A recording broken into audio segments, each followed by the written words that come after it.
Have you ever noticed that the moment you start improving yourself, maybe you begin setting boundaries, focusing on your peace, working harder, or simply choosing yourself for once, suddenly people you thought were close to you start pulling away. At first, it doesn't make sense. You wonder, did I say something wrong? Did I do something to upset them? But the truth is harder to swallow. It's not about what you did wrong, it's about what you did right. People don't always hate you because you hurt them. Sometimes they hate you because you healed, because you stopped begging for validation, because you started choosing silence over drama, because your peace became louder than their chaos. And for some people that's threatening. When you begin growing, emotionally, mentally, spiritually, your evolution acts like a mirror. It reflects back to others what they've avoided in themselves. Suddenly, your self discipline reminds them of their procrastination. Your emotional boundaries highlight their lack of control. Your calmness exposes their inner unrest. And instead of being inspired, they become resentful. Because your growth is not just about you, it's a disruption in the environment that kept them comfortable. You see, when you were broken, people felt safe. They knew who you were. You needed them. You were predictable. You tolerated things you shouldn't have. You stayed quiet when they crossed the line. You said yes when you wanted to say no. And for a long time they benefited from that version of you. But the moment you start to heal, the moment you reclaim your voice, something changes. You become harder to control. You start choosing your peace over their approval. You stop explaining yourself to people who never listened, and they hate it. Not because you're wrong, but because your change makes them question why they haven't changed. People don't like to feel left behind. They don't like the discomfort of realizing that the person they look down on is now someone they can't emotionally manipulate anymore. Your glow, your confidence, your clarity. It's a spotlight on everything they've buried deep inside themselves. And some people aren't ready to face that. So instead they turn it around on you. They say you've changed, that you've become selfish, arrogant, distant. But here's what they won't tell you: what they really miss is the version of you that didn't know your worth. Let that sink in. Some people loved the broken version of you because it was easier to keep you small. You weren't a threat. You didn't challenge their insecurities. You didn't have boundaries. And now you've outgrown their comfort zone. It's hard, isn't it? Losing people just when you finally start finding yourself. It feels backwards, like life is punishing you for doing the right thing. But it's not punishment, it's protection. It's life removing the people who can't come with you to the next chapter. Because not everyone is meant to walk with you in your healing. Some people were only meant to sit beside you in your pain. There's something deeply painful about realizing that someone's love for you had conditions, that their kindness was tied to your silence, that the moment you stopped shrinking, they stopped showing up. But here's the truth: the people who genuinely love you, who truly want to see you grow, they won't leave just because you started to love yourself. They'll celebrate it. They'll cheer you on, even if it means they have to grow too. Growth is not always beautiful. It's not always applause and light bulbs. Sometimes growth is lonely. Sometimes it's walking away from people you prayed would stay. Sometimes it's realizing that love doesn't always mean loyalty. And sometimes it's sitting in silence, knowing you did nothing wrong except finally showing up for yourself. You will be misunderstood. You will be judged. You will be called names by the very people who once claimed to care about you. But don't let that make you question your path. Their discomfort is not your responsibility. Their refusal to grow is not your burden to carry. You are not obligated to stay small so others can feel tall. You are not required to dim your light to protect their shadows. And you certainly do not owe anyone the broken version of you just because they were more comfortable with it. Let them talk. Let them misunderstand. Let them walk away if they need to. You didn't lose them. They lost the privilege of being close to someone who finally chose themselves. It's one of the most confusing experiences, realizing that the same people who once claimed to love and support you now seem distant, cold, or even hostile. You find yourself wondering, asterisk, how did this shift happen? Where did I go wrong? But here's the truth, you didn't go wrong. You just outgrew a role they needed you to stay in. And now, you're no longer fitting into the version of you they were comfortable with.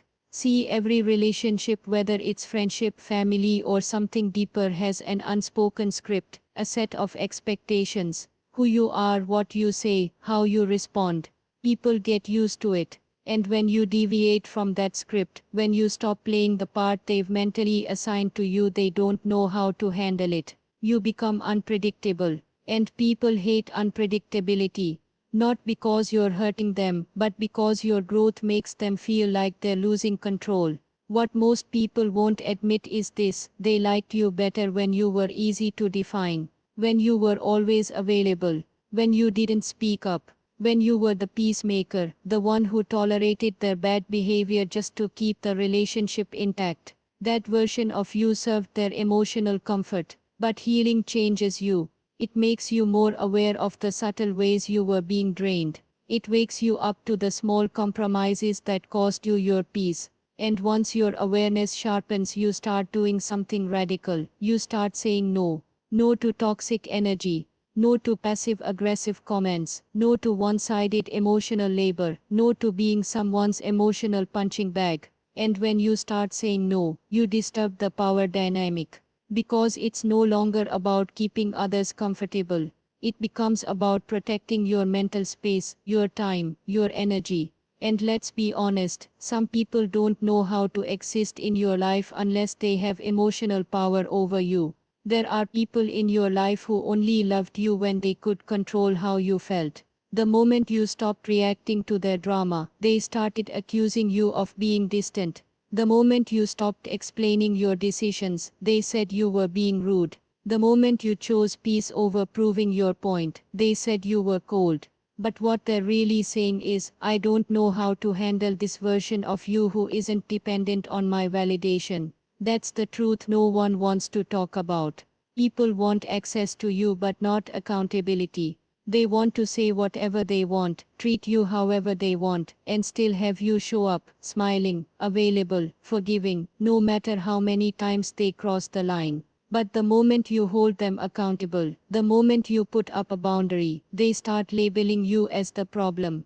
Because now, you're not convenient anymore, you're not manageable, you're not passive, and that scares them. Not because you've become a bad person, but because they've realized they can't manipulate you the way they used to. Here's the thing, when you were operating from wounds, from fear, from people pleasing, your boundaries were loose, your standards were negotiable, and your worth depended on how others saw you. But healing rewrites all of that. Healing teaches you that peace is more important than being liked. That silence is more powerful than defending yourself to people who've already decided who you are.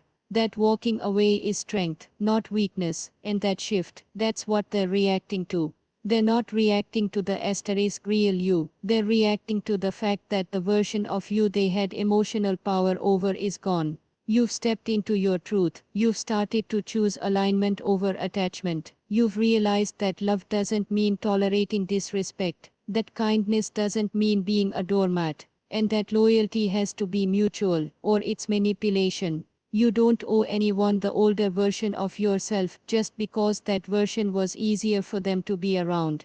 You're allowed to evolve. You're allowed to say, I'm not okay with this anymore, even if it makes other people uncomfortable. You're allowed to walk away from dynamics where love was used as a tool of control. You're allowed to protect your peace, even if it means letting go of people you once thought you couldn't live without.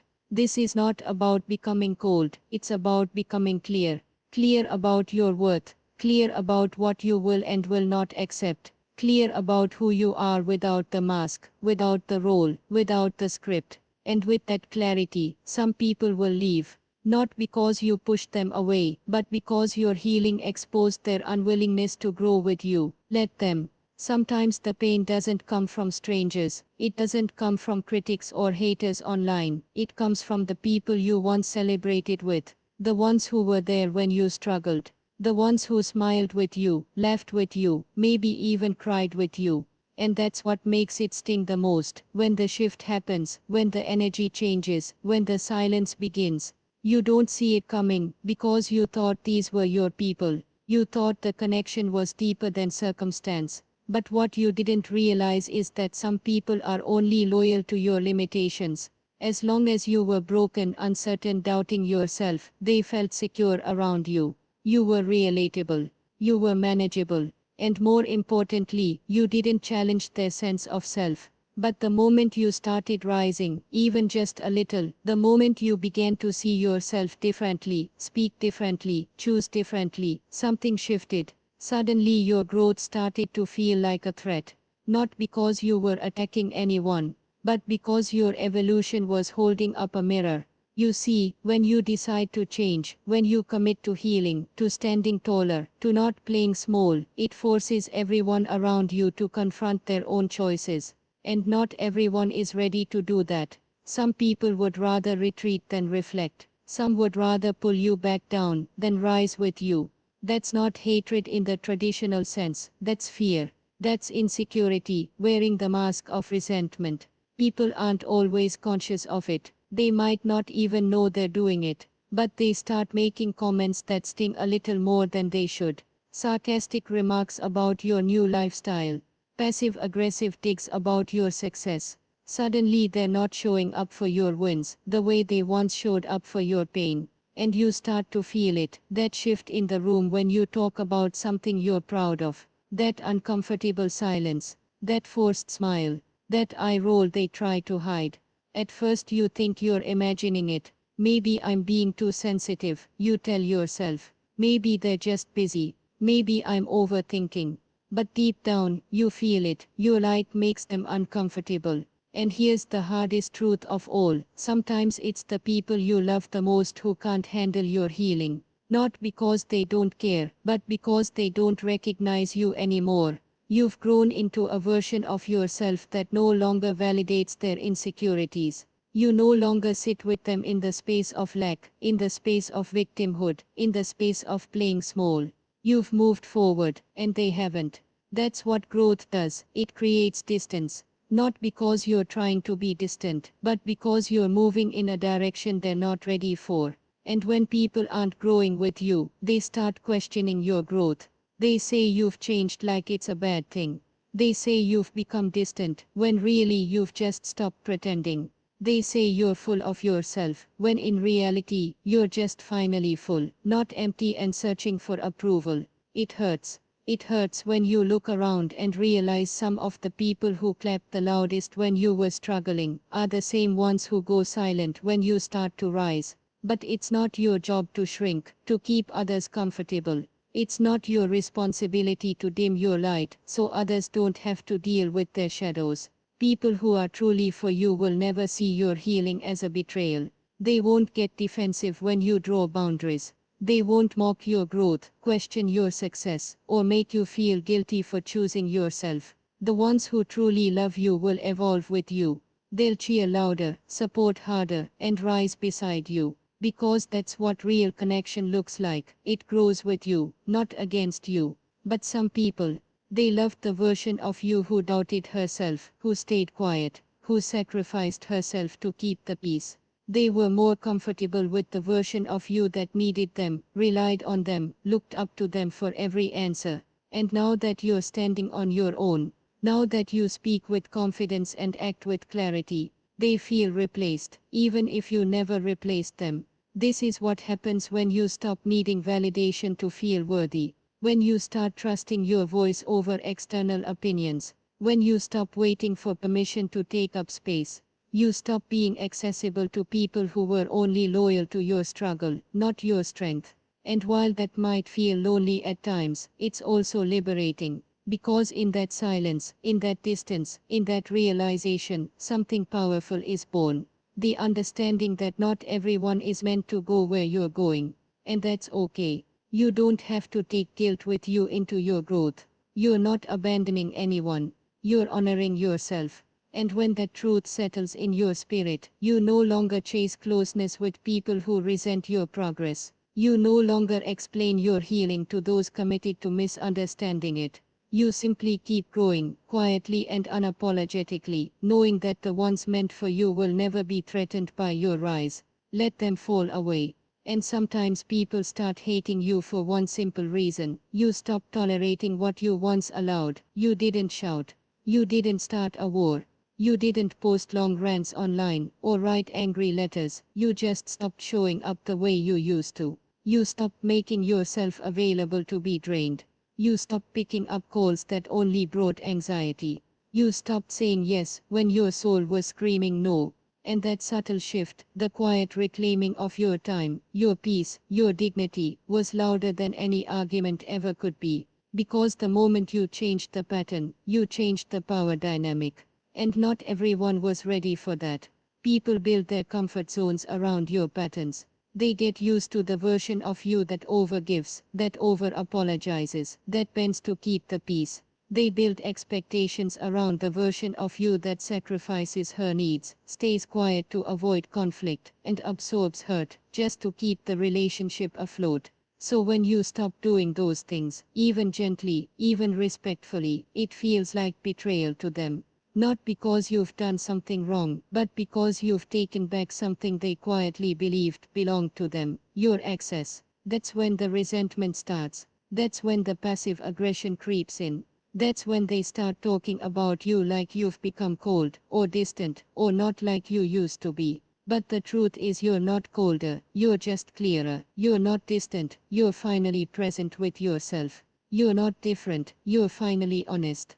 But here's the thing: no one tells you, setting boundaries doesn't just protect your peace.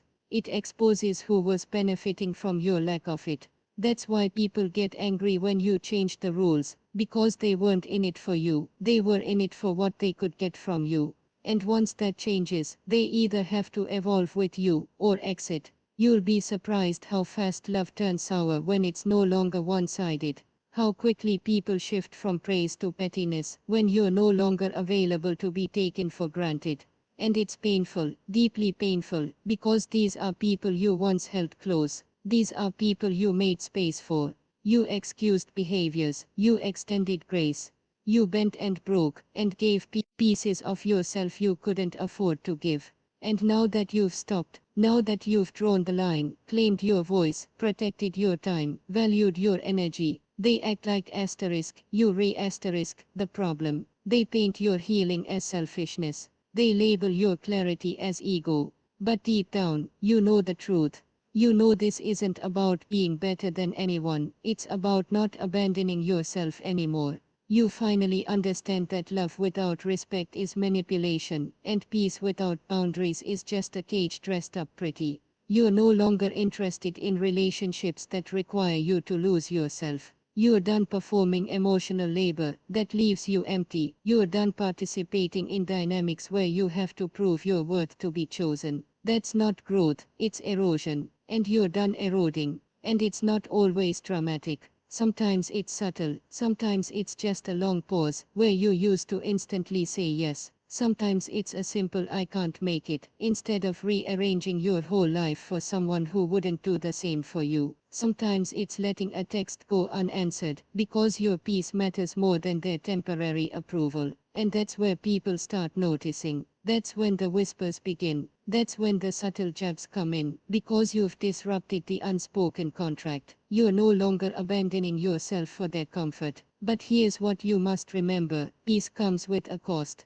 And that cost is often approval, it's often popularity, it's often being misunderstood. And you have to be willing to be misunderstood in order to be free. You have to be okay with people thinking you've changed, or grown distant, or become too much. Because in reality, you're becoming asterisk enough asterisk for the first time in your life. Enough for asterisk you asterisk. You're no longer handing out discounts on your worth. You're no longer negotiating your value in rooms where you're meant to be celebrated, not tolerated. You've learned that being kind doesn't mean being a doormat, being available doesn't mean being exploited, and being loving doesn't mean losing your own voice in someone else's noise. So if people suddenly start hating you, pulling away, acting cold, or whispering behind your back after you've set boundaries, they were never with you they were with your silence, they were with your compliance, they were with your absence of self-love.